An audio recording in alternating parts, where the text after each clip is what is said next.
Hello, welcome to Loremaster's Library. I'm your Loremaster, here again to connect real-life lore to tabletop experiences. Pathfinder is currently gearing up for war, but I thought I would take this time to talk about an event which was the inspiration for one of the various countries on the planet of Galorian in Pathfinder, the French Revolution. Let me give a quick rundown of the event and see if I can inspire anything for your tabletop experiences, regardless of what your system of choice is. In the build-up to the French Revolution was the ancient regime. For 1,000 years, the nation of France had built itself up from the Frankish settlers, from the rise of Charlemagne and the beginnings of Europe as we know it, through many wars on the continent and with its neighboring England. Time and time again, the absolute right of the king was upheld, though through kings that were great, kings that were mediocre, and kings that were mad, all in leading up to the 1700s. Through that century, population increased from 21 million to 28 million, swelling the size of population centers like Paris.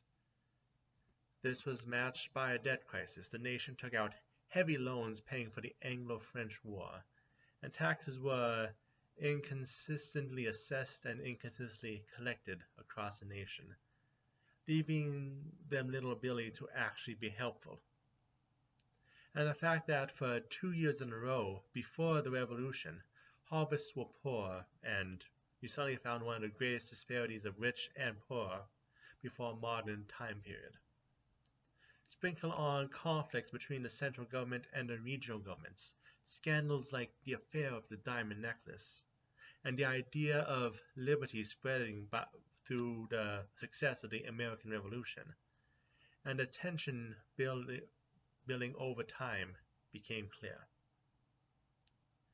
Then there was the evolving government of the Estates Generals. The government maintained three bodies: the first estate for the clergy, the second estate for the nobility, and the third estate for the commons, which, if you can spot the problem, often led to the first two estates representing under 5% of the total population, dictating a majority of the laws and vetoing anything the third estate tried to accomplish. The third estate tried negotiating, but when that became fruitless, on June 17, 1789, the third estate declared itself the National Assembly of France, and that all taxes were illegal. The king, not expecting a challenge to his authority, agreed to a reform package. In preparation for this event, he closed the Salle des Etats, the main government building, however that's actually pronounced, but did so without informing anyone. Naturally, when the third estate arrived on June 20th to see their meeting place closed, they were not happy. They met in a nearby tennis court and swore, in what is now known as the tennis court oath, that they would not disperse until there was a new constitution. The three estates did go into negotiations, but the king tried to have the groups decide which powers to give away, which did not work. And eventually, on June 27th, all estates were forced to join together into a National Assembly. However, the real turning point came in mid-July. Rumors began circulating the king was going to use the Swiss Guard to force the assembly to close, so they instead went into a non-stop session, which many protesters gathered in support of. Then July 14th, 1789, the protesters and soldiers who joined their side attacked the prison known as the Bastille. There were only a few prisoners there on that day, but the attack symbolized the end of the ancient regime. 3 days later, Louis XVI entered Paris and accepted the new French flag as a peace offering, officially beginning a constitutional monarchy. For the first year, the nation continued to change, with the monarch held at a comfortable but still wary length. The assembly would run the field from those completely against the revolution to those who were madly enamored by it. The regional governments were placed by judiciaries and actual jury trials. Same was There was also a similar divide within the army, between the noble officers and the common soldiers, that led to a few incidents that had the government officials split. There continued to be those who suppressed suffrage and labor unions, while others, like the Jacobin clubs, rallied for all of them. It all boiled over during the second summer, when on June 20th, 1791, the king was convinced to try to escape to Austria. However, he was recognized along the way and taken back to Paris under house arrest. This incident led to widespread suspicion of subversive actions against the revolution and of coming war, and a new constitution was signed that year, changing the National Assembly to the Legislative Assembly. Poor harvest continued, the beginning of the Revolutionary War happened, the proclamation of the Allies on the other side to defeat all who stood in the way of the restoration of the monarch. It all eventually led to the next turning point. On August 10th, 1792, the Paris National Guard stormed the palace. The king was relieved of his duties, leading to the First French Republic. New elections were held, splitting the assembly between the moderates and the radical Jacobins. This was followed by the September Massacre, where over 1,000 prisoners were executed, many of them having only committed minor crimes.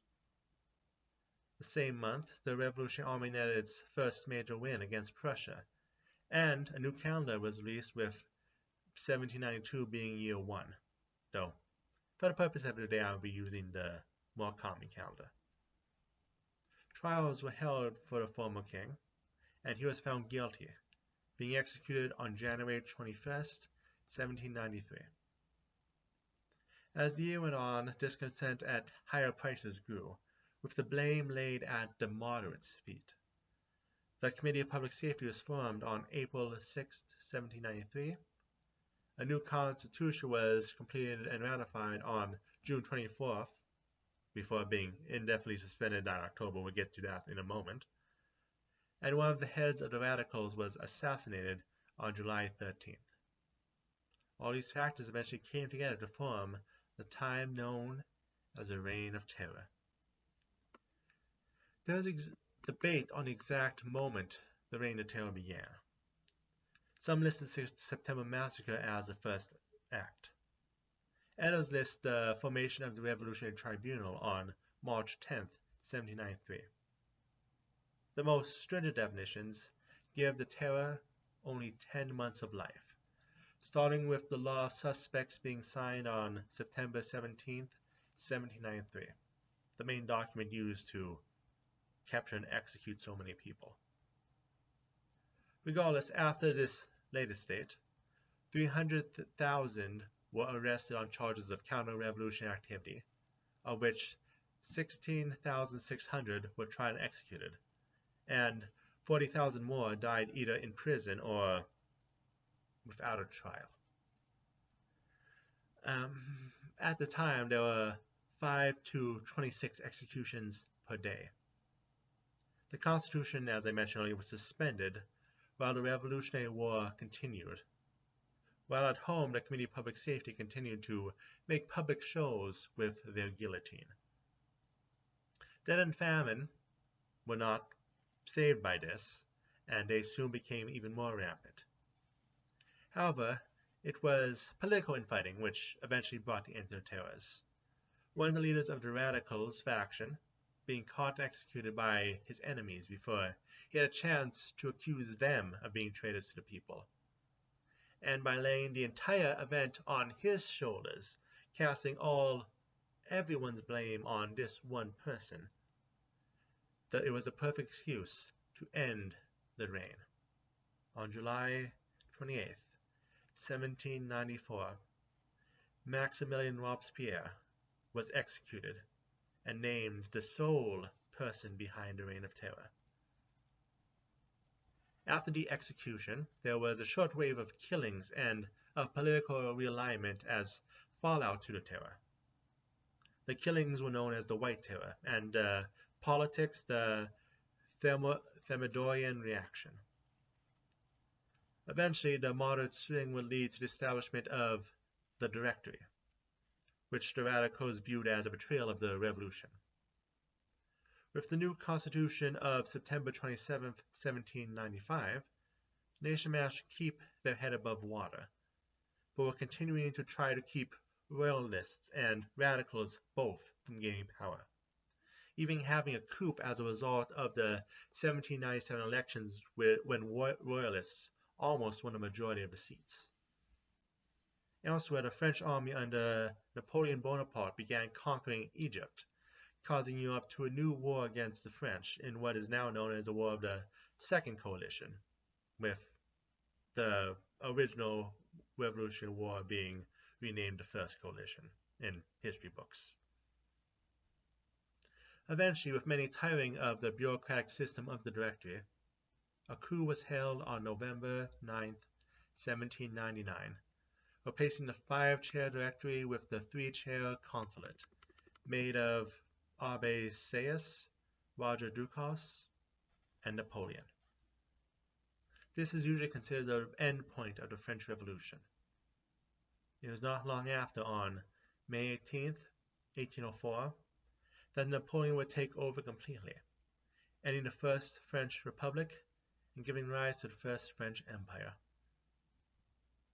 And that brings an end to today's video. Hope you all were able to get a wider context to the French Revolution, and not just the 10 months of the Reign of Terror. As said, one of the regions of Pathfinder's Galorian just recently ended their own Reign of Terror, hopefully. So we'll have to see if they now have a Thermidorian reaction. But regardless of what system you play, I hope today's video gave you ideas.